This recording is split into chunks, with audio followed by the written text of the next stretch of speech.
자, 오늘 본문을 이해하기 위해서는 그 오늘 본문 앞에 있었던, 그러니까 지난주에 살펴본 11장의 내용을 잘 기억하고 이해하는 것이 반드시 필요합니다.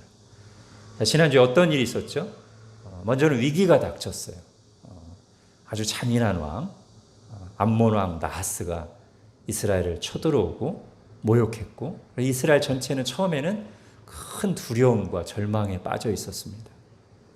그러나 결과적으로는 어떻게 됐죠? 사울이 일어서서 전쟁을 이끌고 전쟁에서 대승을 거두었어요. 오늘날로 말하면 큰 위기를 극복한 거예요. 너무나 우리를 힘들게 했던 어려운 문제가 해결된 거예요.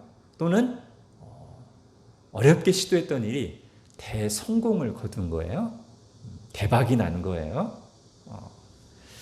특히 그 일은 자기들이 원하는 대로 일이 잘 진행된 겁니다. 왜냐하면 바로 이런 때를 대비해서 왕을 세워달라고 구했잖아요. 그런데 바로 그 왕이 앞장서서 일을 해결했어요. 그러니까 자기들이 원하던 대로, 자기들의 생각대로 일이 잘 진행된 것이죠. 자, 그래서 이제 사울 왕을 중심으로 본격적으로 왕궁의 체계를 만들어 가려고 합니다. 즉, 새로운 시작을 하는 그런 상황이었어요. 꿈과 비전을 품고 이스라엘 전체가 새 출발을 하는 그런 모습으로 우리 지난주 얘기가 딱 끝났습니다. 자, 이때 이스라엘 백성들은 무슨 생각을 할까요? 어떠한 마음이겠습니까? 흥분되고 설레고 들떠있고 자긍심도 아마 가득할 거예요. 와, 우리가 이겼어. 우리가 옳았어. 거봐, 왕을 세워놓으니까 이럴 때 딱 나서서 우리를 이끌고 구원하잖아. 자, 그러면서 앞으로 모든 일이 잘 될 것 같은, 이제 이스라엘이 꽃길만 걸으리라는 그런 낙관적인 기대를 갖기 쉬울 거예요. 자, 오늘 본문은 바로 이런 상황을 배경으로 합니다. 이걸 잘 기억해야 돼요. 자, 그런데 바로 이때 이제 선지자 사무엘이 나서서 하나님의 뜻을 전합니다. 지금 이 상황을 바라보는 하나님의 관점을 전하는 거예요. 오늘 본문에서. 이건 다른 말로 하면 부푼 희망과 기대를 안고 새로운 시작을 하고 있는, 새로운 출발선상에 선 사울 왕과 이스라엘 백성들이 반드시 귀 기울여 들어야 될 그런 말씀을 전하는 대목입니다. 첫 단추를 잘 끼우고 안전하고 건강하게 그 길을 걸어가기 위해서 명심해야 할 영적 원리가 오늘 선포되는 겁니다. 우리에게도 이와 비슷한 새로운 시작의 예들이 있을 수 있어요. 학교를 들어간다든지, 특히 대학을 새로 들어갈 때, 사업을 새로 시작할 때, 직장을 옮기거나 집을 이사해서 새로운 곳에서 새롭게 출발할 때, 또는 막 결혼을 해서 신혼생활을 시작할 때, 또는 새로 맡은 어떤 직분, 새로 맡은 위치, 새로 맡은 일을 시작하는 단계에서, 또는 어떤 환경은 안 바뀌었지만 뭔가 내가 하나님 앞에서 새로운 결단을 하고 새로운 비전을 품고 출발할 때, 이런 모든 상황에 필요한 말씀이라고 하겠습니다. 자, 사무엘은 먼저 지난 시간을 회고합니다. 1절부터 12절까지인데요. 자신이 이스라엘 사사로서 사역했던 지난날, 자신의 지난날을 회고하고요. 그 다음에는 이스라엘의 역사를 돌아봅니다. 자, 지금 새 출발을 하는데 회고를 먼저 하는 거예요. 자, 우리가 앞으로 올바르게 나아가기 위해서 꼭 필요한 것이 과거를 바르게 성찰하는 것입니다. 역사의식이 없는 백성은 망한다는 말이 있죠. 이것은 개인이나 공동체에게나 다 해당되는 말입니다. 과거의 일들을 하나님의 관점으로 바라보고 그걸 통해서 현재 위치나 상태를 바르게 바라보고 해석할 수만 있다면 그럼 이미 절반은 성공한 겁니다. 아니, 절반 이상을 성공한 거라고 할 수 있어요. 하나님이 정말 나에게 많은 은혜를 주셨구나. 지금 내가 여기 있는 게 당연한 게 아니고 하나님의 은혜구나. 그때 그 일은 지나고 보니 하나님의 그런 뜻이 있었구나. 하나님이 걸음걸음 인도하셨구나. 하나님이 은혜를 주시고 도와주시는데 내가 너무 조급하고 염려했었구나. 내가 반복해서 실수하고 넘어지는 부분이 이런 부분이구나. 내가 사는 길은 이 길로 가는 게 아니라 저 길로 가는 것이구나. 여러분, 이것만 잘 돼도 인생 반 이상은 성공한 것입니다. 하나님께서 우리의 마음을 비추셔서 하나님의 관점으로 우리의 지난 날을 바르게 해석하게 하시고 하나님의 눈으로 현재 나를 보게 하시기를 바랍니다. 그래서 과거의 실수와 실패를 쳇바퀴 돌듯 반복하지 않게 하시고 은혜 안에서 앞으로 나아가게 하시기를 바랍니다. 자, 1절부터 5절은요. 사무엘 개인의 삶과 사역에 대한 회고인데요. 여기서 두드러진 것은 사무엘의 정직하고 올바른 삶입니다. 사무엘이 백성들에게 그걸 확인하려고 물었고 백성들이 한 목소리로 그렇다고 대답하죠. 4절 보겠습니다. 그들이 이르되 당신이, 즉 사무엘 당신이 우리를 속이지 아니하였고 압제하지 아니하였고 누구의 손에서든지 아무것도 빼앗은 일이 없나이다 하니라. 사무엘이 그랬어요. 여러분, 리더의 권위는 공식적인 임명이나 겉으로 드러나는 능력만으로 되는 것은 아닙니다. 물론 그것도 필요하죠. 그러나 도덕적인 면에서도 본이 되어야 됩니다. 권력을 이용하여 자기의 이익을 구하려는 마음과 부단히 싸우지 않으면 시간이 지나면 부패한 권력이 됩니다. 그러면 권력은 있으나 권위는 상실하게 되죠. 자, 사무엘의 이 개인적인 회고는 적어도 오늘 본문에서는 처음부터 끝까지 한마디 대사 없이, 그러나 사무엘 바로 옆에 그리고 온 이스라엘 회중 앞에 서 있는 누구요? 사울 왕에게 중요한 모범이 됩니다. 그는 얼마 전 왕이 되었고 바로 이번에 암몬과의 전쟁을 승리로 이끌므로써 왕권을 강화할 수 있게 되었습니다. 이제 사무엘이 가졌던 것보다 더 큰 권력을 갖게 될 것입니다.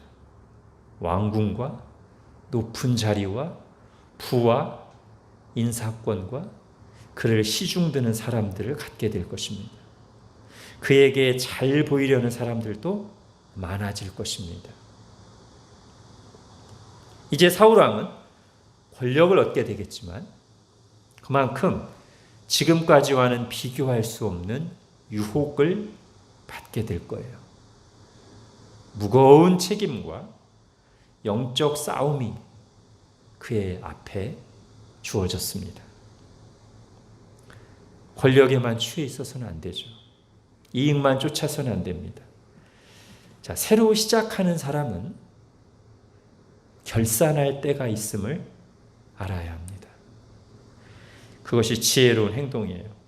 사무엘은 이제 막 새로운 지도자로 왕으로 첫걸음을 내딛는 사울 앞에서 떳떳하고 명예롭게 결산하고 은퇴하는 자신을 보여주고 있습니다. 사울 왕은 이 순간을 잘 기억해야 돼요.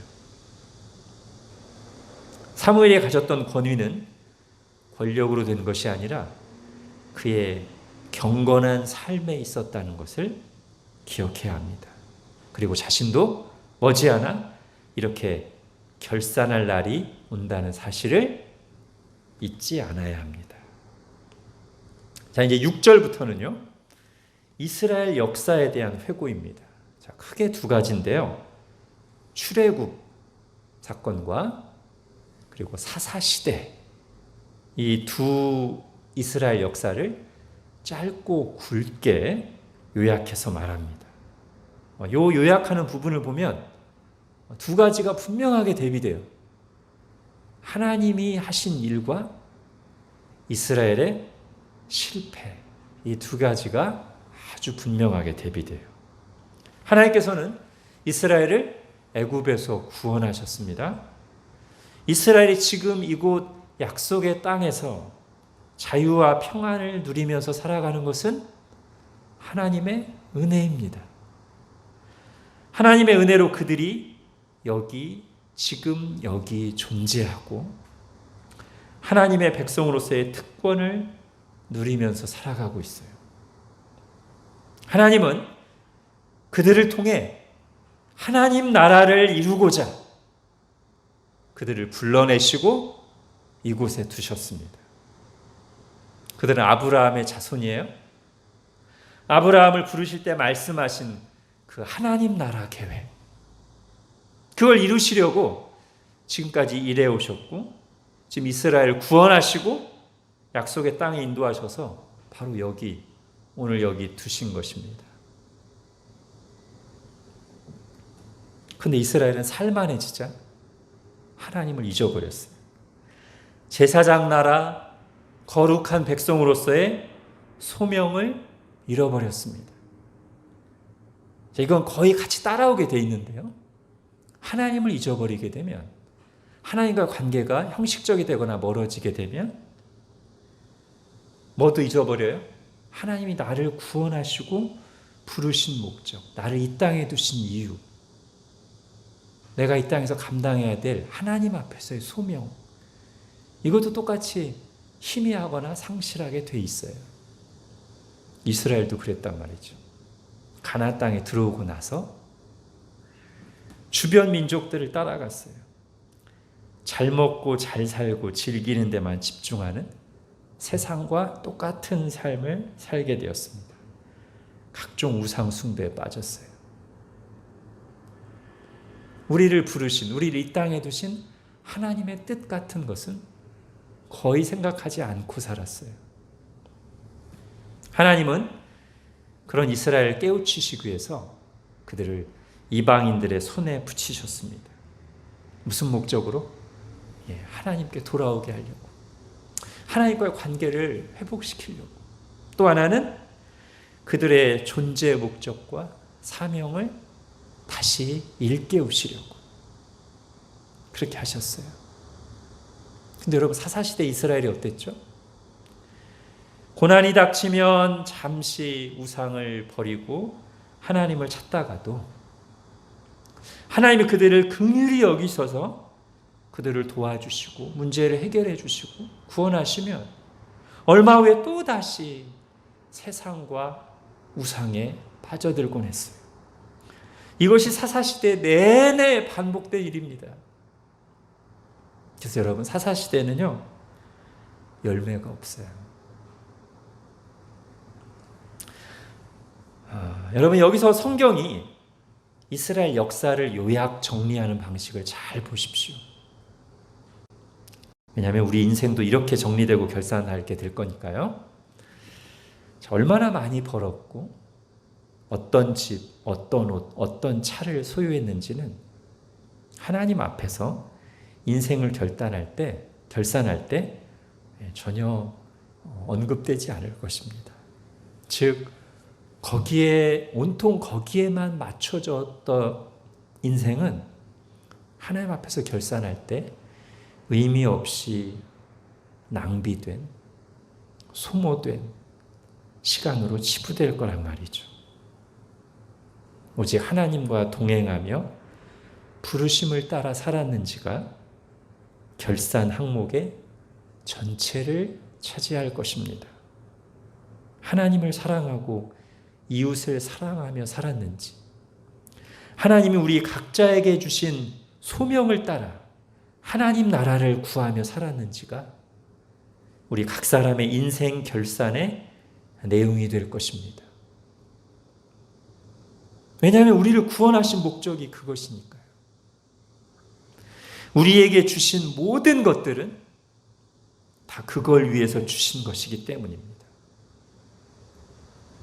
여러분, 그날에 저와 여러분 모두가 하나님으로부터 잘하였도다, 착하고 충성된 종아 라고 칭찬 듣는 인생들이 되기를 바랍니다.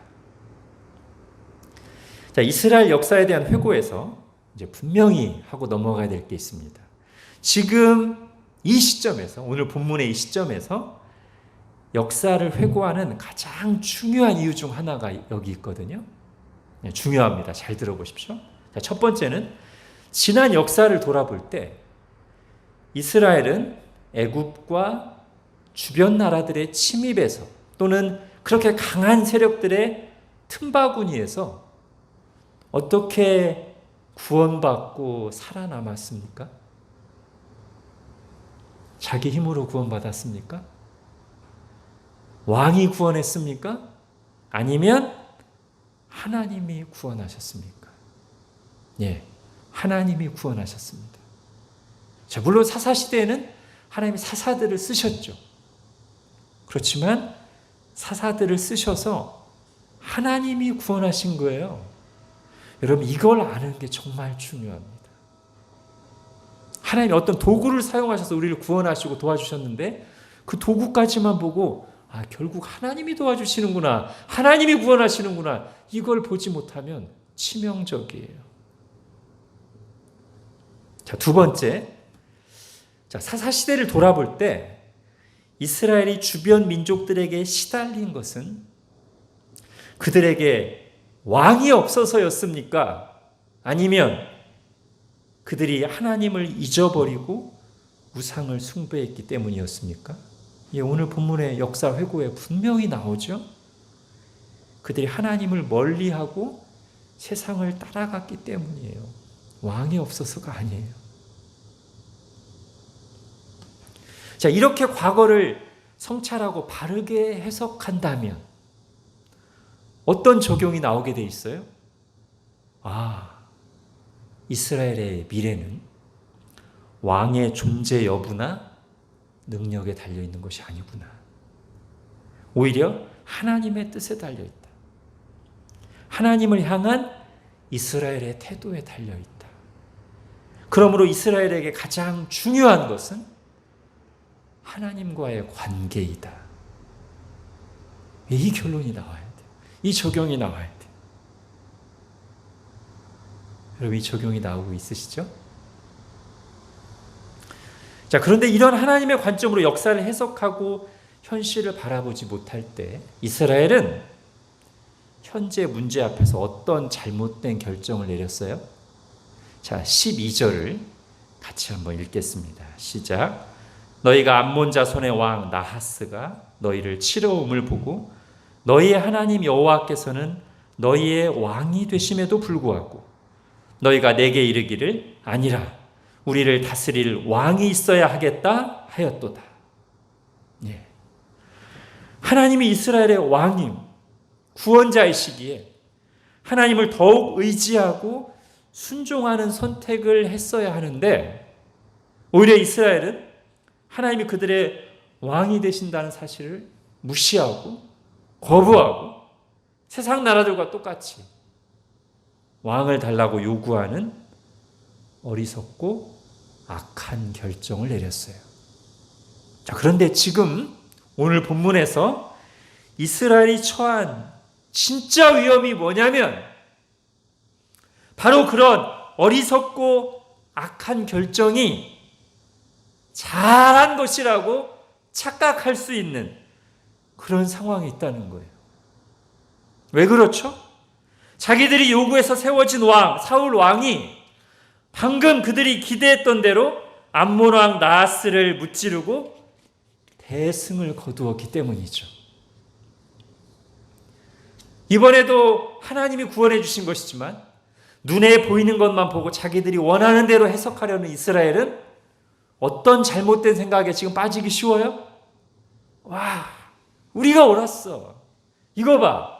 진지하게 왕이 있었어야 된다니까. 이제 저렇게 뛰어난 왕이 세워졌으니까 우리의 미래는 걱정하지 않아도 돼. 이렇게 잘못 생각할 수 있는 위험한 상황이란 말이에요. 여러분, 이렇게 가면 이스라엘은 정말 위험해집니다. 망하는 길로 가는 거죠. 정리하자면 이스라엘은 지금 승리함으로써 자기들이 생각했던 대로 됨으로써 잘 나감으로써 성공함으로써 오히려 영적으로는 아주 위험한 상태에 빠질 수 있게 된 것입니다. 완전히 잘못 해석하고 첫 단추를 거꾸로 끼우고 가는 것이 될 수 있단 말이죠. 그러므로 하나님은 전쟁의 승리 후에 일단 그들을 암몬 왕 나하스로부터 건져주신 후에 나라를 새롭게 하는 이때 이스라엘이 잘못 해석하고 잘못된 길로 가지 않도록 첫 단추를 잘 끼우도록 방향키를 바로 하도록 사무엘을 통해서 중요한 경고의 메시지를 하시는 것입니다. 자, 우리 14절, 15절 같이 읽겠습니다. 시작. 너희가 만일 여호와를 경외하여 그를 섬기며 그의 목소리를 듣고 여호와의 명령을 거역하지 아니하며 또 너희와 너희를 다스리는 왕이 너희의 하나님 여호와를 따르면 좋겠지만은 너희가 만일 여호와의 목소리를 듣지 아니하고 여호와의 명령을 거역하면 여호와의 손이 너희의 조상들을 치신 것 같이 너희를 치실 것이라. 예, 경고하는 것입니다. 근데 여러분, 이스라엘 백성들이 사무엘을 통해 주시는 이 말, 이 경고를 귀담아 들을까요? 아닐 것 같습니다. 왜죠? 거듭 말씀드리지만 지금 이스라엘은요, 승리에 취해 있어요. 자기들이 옳다는 생각으로 가득 차 있어요. 이럴 때는 안 들리죠. 이걸 아시는 하나님께서는 그들이 분명히 깨닫고 진지하게 받아들이도록 말씀과 함께 확실한 징조를, 어떤 사건을 그들에게 보여주십니다. 자, 16, 17절도 같이 읽겠습니다. 시작. 너희는 이제 가만히 서서 여호와께서 너희 목전에서 행하시는 이 큰 일을 보라. 오늘은 밀 베는 때가 아니냐. 내가 여호와께 아뢰리니 여호와께서 우레와 비를 보내사 너희가 왕을 구한 일, 곧 여호와의 목전에서 범한 죄악이 큼을 너희에게 알게 하시리라. 예, 오늘은 밀 베는 때가 아니냐. 밀을 추수하는 때. 자, 절기로 하면 어떤 때쯤이죠? 밀을 추수한다?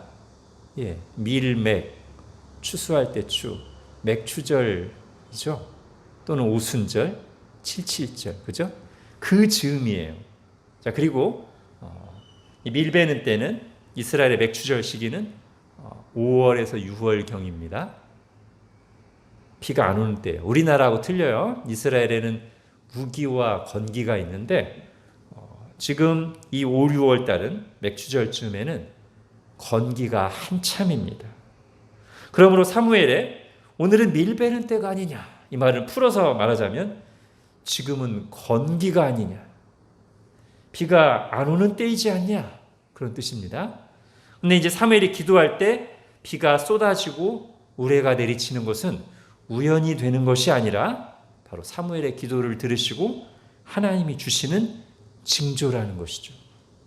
과연 사무엘이 기도하자 건기가 한창이던 맑던 하늘에 구름이 순식간에 몰려와서 갑자기 큰 우레와 비가 쏟아졌습니다. 내리쳤습니다. 마치 밤새 고기 한 마리도 잡지 못하던 베드로가 예수님 말씀을 듣고 그물을 던지자 물고기가 순식간에 몰려와서 그물을 찢어질 만큼 가득 채웠던 것처럼 말이죠.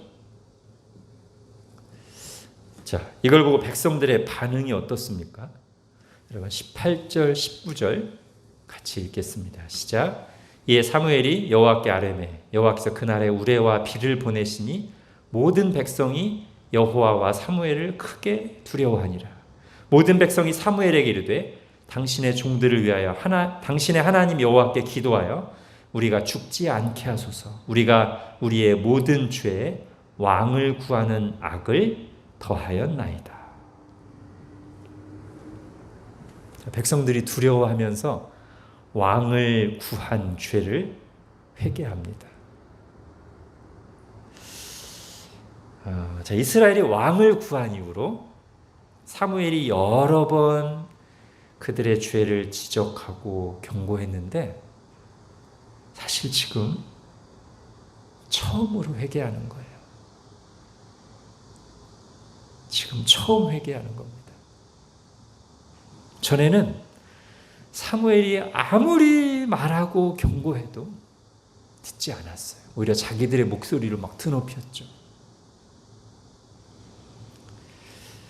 자, 그런데도 하나님이 뜻이 있으셔서 이스라엘에게 왕을 주시고 이제 그 왕이 앞장서서 정쟁에 승리하기까지 했으니까 이스라엘은 자기들이 더 잘한 걸로 생각하고 이제 목소리를 더 크게 높일 만한 상황인데 이제 하나님께서 경고의 말씀과 함께 분명하게 징조를 보이시자 그들이 비로소 두려워하며 회개하는 것입니다.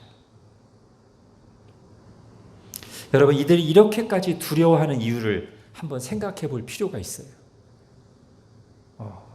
일단 건기에 비가 안 오는 이 시기에 사무엘이 기도하니까 마른 하늘에 갑자기 구름이 몰려들면서 우레와 비가 쏟아진 자체가 비상한 현상이니까 두렵겠죠. 그런데 지금 이스라엘이 이렇게까지 두려워하는 데는 다른 이유가 더 있어요. 왜냐하면 이런 비슷한 경험을 한 적이 있거든요. 지금 그 일이 생각나는 겁니다. 그게 언제죠? 사무엘상 7장에서 미스바에 모여서 대각성 집회를 할 때였어요. 그때 이스라엘 모여서 하나님 앞에서 모든 우상을 버리고 전심으로 하나님께 향해서 나올 때 블레셋이 쳐들어왔어요. 사무엘이 그때 기도하자 하나님이 응답하셔서 사무엘이 기도하자 하나님이 응답하셔서 블레셋 사람들 앞에 큰 우레를 발하셨습니다. 그리고 그날 블레셋이 심판을 받았어요. 제가 사무엘상 7장 10절 읽을게요. 사무엘이 번제를 드릴 때 블레셋 사람이 이스라엘과 싸우려고 가까이 오매 그날에 여호와께서 블레셋 사람에게 큰 우레를 발하여 그들을 어지럽게 하시니 그들이 이스라엘 앞에 패한지라. 예. 근데 지금 그때와 비슷한 상황이 벌어지는 거예요. 사무엘이 기도하자 하나님께서 우레를 내리치시는 것이죠. 그런데 그날에 우레를 치면서 블레셋이 심판을 받았는데 오늘은 그 우레가 누구의 죄 때문이라고 말하고 있습니까? 17절 다시 한번 보세요. 17절 뒷부분 여호와께서 우레와 비를 보내사 너희가 왕을 구한 일 곧 여호와의 목전에서 범한 죄악이 큼을 너희에게 밝히 알게 하시리라. 예. 이스라엘은 큰 두려움에 사로잡혔습니다. 죽을 것 같은 두려움이죠. 하나님께서 블레셋을 치신 것처럼 나를 치실 것이라는 두려움을 느낀 것입니다.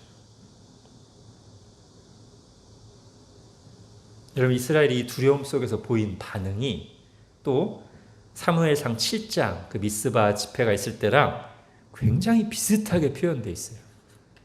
두 구절을 제가 비교해서 읽을게요. 먼저 사무엘상 7장 8절입니다. 이스라엘 자손이 사무엘에게 이르되 당신은 우리를 위하여 우리 하나님 여호와께 쉬지 말고 부르짖어 우리를 블레셋 사람들의 손에서 구원하시게 하소서, 이렇게 기도했었어요. 사무엘에게 기도를 요청했고, 그래서 우리를 구원하게 해주십시오, 이렇게 기도 요청을 했어요. 자, 오늘 19절 보십시오. 같이 읽겠습니다. 시작. 모든 백성이 사무엘에게 이르되 당신의 종들을 위하여 당신의 하나님 여호와께 기도하여 우리가 죽지 않게 하소서. 우리가 우리의 모든 죄에 왕을 구하는 악을 더하였나이다. 예, 그때랑 똑같죠. 이제 이스라엘은 분명히 알게 된 겁니다. 왕을 구한 것이 하나님을 향한 반역이요, 어리석고 죄악된 선택임을 분명히 깨닫고 인정하게 되었어요. 우리가 옳았어, 이 말이 쏙 들어갔습니다. 이제 비로소 이스라엘이 들을 준비가 되었어요. 사무엘이 그들을 향해 분명하게 선포합니다. 새로운 시작을 앞둔 이들이 명심해야 할 영적 승리의 원리가 여기 나옵니다. 자, 오늘 20절부터 25절까지 중요한 말씀이니까요. 천천히 같이 듣는 마음으로 읽겠습니다. 시작. 사무엘이 백성에게 이르되 두려워하지 말라.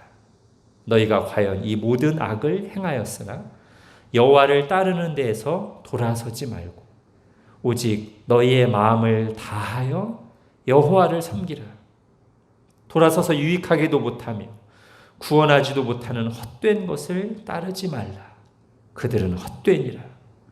여호와께서는 너희를 자기 백성으로 삼으신 것을 기뻐하셨으므로 여호와께서는 그의 크신 이름을 위해서라도 자기 백성을 버리지 아니하실 것이요, 나는 너희를 위하여 기도하기를 쉬는 죄를 여호와 앞에 결단코 범하지 아니하고 선하고 의로운 길을 너희에게 가르칠 것인지, 너희는 여호와께서 너희를 위하여 행하신 그 큰 일을 생각하여 오직 그를 경외하며 너희의 마음을 다하여 진실이 섬기라. 만일 너희가 여전히 악을 행하면 너희와 너희 왕이 다 멸망하리라. 아멘. 여러분, 아주 중요한 말씀입니다. 아무리 강조해도 지나치지 않습니다. 우리의 신앙 여정 내내, 특히 오늘 본문처럼 어떤 인생의 새로운 출발선에 섰을 때 마음 깊이 받고 굳게 붙들어야 될 말씀입니다. 만일 우리 중에 그렇게 뭔가 새롭게 시작하는 상황에 있는 분들이라면 있다면 암송하기를 권합니다. 특히 지금 읽는 부분요, 제가 이 중에서 일부를 좀 발췌해서 다시 한번 읽을게요. 잘 들어보십시오. 20절 뒷부분, 여호와를 따르는 데에서 돌아서지 말고 오직 너희의 마음을 다하여 여호와를 섬기라. 21절, 돌아서서 유익하게도 못하며 구원하지도 못하는 헛된 것을 따르지 말라.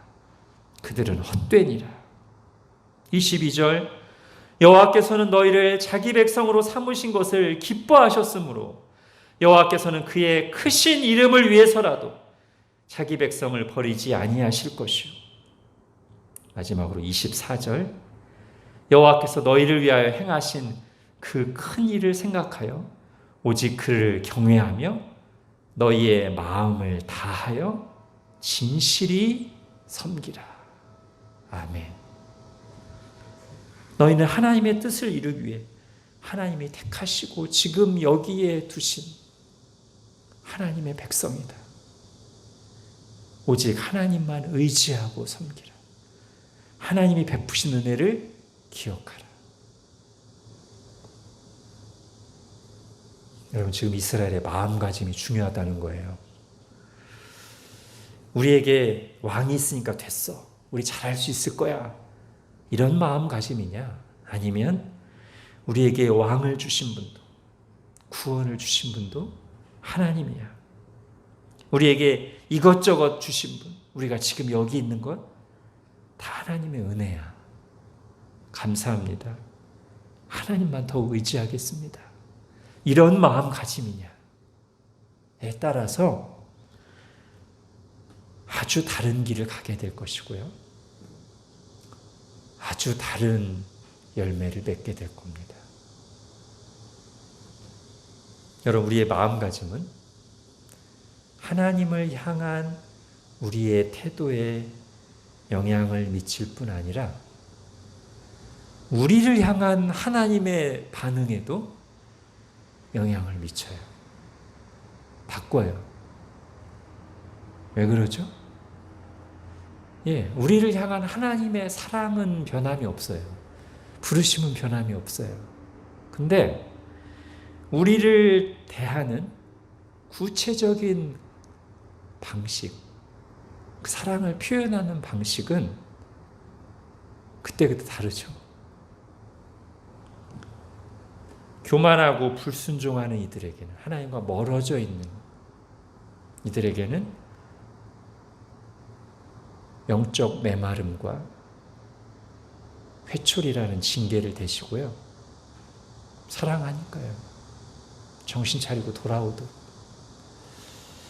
겸손히 하나님께 감사하며 순종하는 이들에게는 영적인 풍성함과 은혜를 아낌없이 주시죠.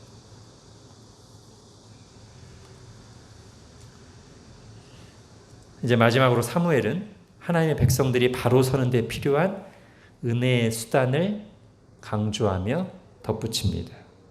23절 우리 같이 한번 다시 읽어볼게요. 시작. 나는 너희를 위하여 기도하기를 쉬는 죄를 여호와 앞에 결단코 범하지 아니하고 선하고 의로운 길을 너희에게 가르칠 것인지요. 여기 두 가지가 나오죠. 기도, 이스라엘을 위한 기도, 그리고 이스라엘을 바른 길로 가게 하는 선하고 의로운 도, 하나님의 진리를 가르치는 일. 이 두 가지가 열심히 하겠다는 거예요. 즉 하나님의 백성들에게 이 두 가지가 꼭 필요하다는 거예요. 부르심에 합당하게 살기 위해서, 하나님을 따르는 데서 돌이키지 않고 경외하기 위해서, 하나님의 도우심을 구하는 기도와 하나님의 뜻을 보여주고 우리를 영적으로 새 힘을 얻게 하는 말씀이 반드시 필요하다는 겁니다. 여러분, 우리끼리 좋은 규칙을 정하고 결심하고 간다고 되는 게 아니란 말이에요. 필패야, 필패. 그렇게 되면. 사무엘은요, 아마도 더 멀리 내다보고 이 말을 하는 거라고 생각됩니다. 즉, 이제 지금 이스라엘이 왕정 국가로서 새 출발을 하잖아요. 그리고 왕은 세상 나라들과 비슷하게 최고 권력자가 될 건데, 근데 이스라엘은 세상과는 다른 독특한 정체성과 사명을 가진 하나님의 백성으로서 살아가야 될 거잖아요. 그렇게 자기가 누구인지를 알고 하나님의 부르심을 따라 살기 위해서는 반드시 이 인간 왕뿐만 아니라 행정의 일을 하는 이 왕뿐만 아니라 또 누가 필요해요? 중보기도를 하는 제사장이 필요하고요. 하나님의 말씀을 선포하는 선지자가 필요하다는 거예요. 만일 왕이 자기 권력으로 제사장과 선지자를 무시한다거나 이스라엘 백성들이 제사장과 선지자를 통해서 이루어지는 기도와 말씀을 소홀히 한다면 그들은 세상과 다름없는 상태가 될 것이고, 그때는 그들과 그들의 왕이 다 멸망할 것이라고 말하는 거예요. 여러분, 오늘날 교회에는 따로 왕, 제사장, 선지자라는 직분이 없죠. 예수 그리스도가 우리의 진정한 그리고 영원한 온전한 왕이요, 제사장이요, 선지자이시죠. 그리고 예수님과 연합된 모든 신자들도 왕, 제사장, 선지자로서 하나님을 섬기고 다른 이들을 섬깁니다. 그래서 이건 직분으로 설명할 문제는 아니고요. 그러나 본문이 말하고자 하는 바를 어떻게 적용해야 되는가는 어렵지 않아요. 교회가 세상처럼 단지 효율적인 운용 방식이나 시스템만을 따르면서 그것만 중요하게 여기면서 정작 가장 중요한 하나님을 의지하는 기도가 없어지고 하나님의 말씀이 바르게 선포되지 않거나 하나님의 말씀을 가장 중요하게 여겨서 귀 기울여 듣고 배우는 일이 소홀하게 된다면 세상에서 보기에 세련되고 혁신적이고 효율적이고 규모를 갖출지라도 그것은 하나님 보시기에는 결코 진정한 교회, 하나님의 백성다운 모습은 아니라는 거예요.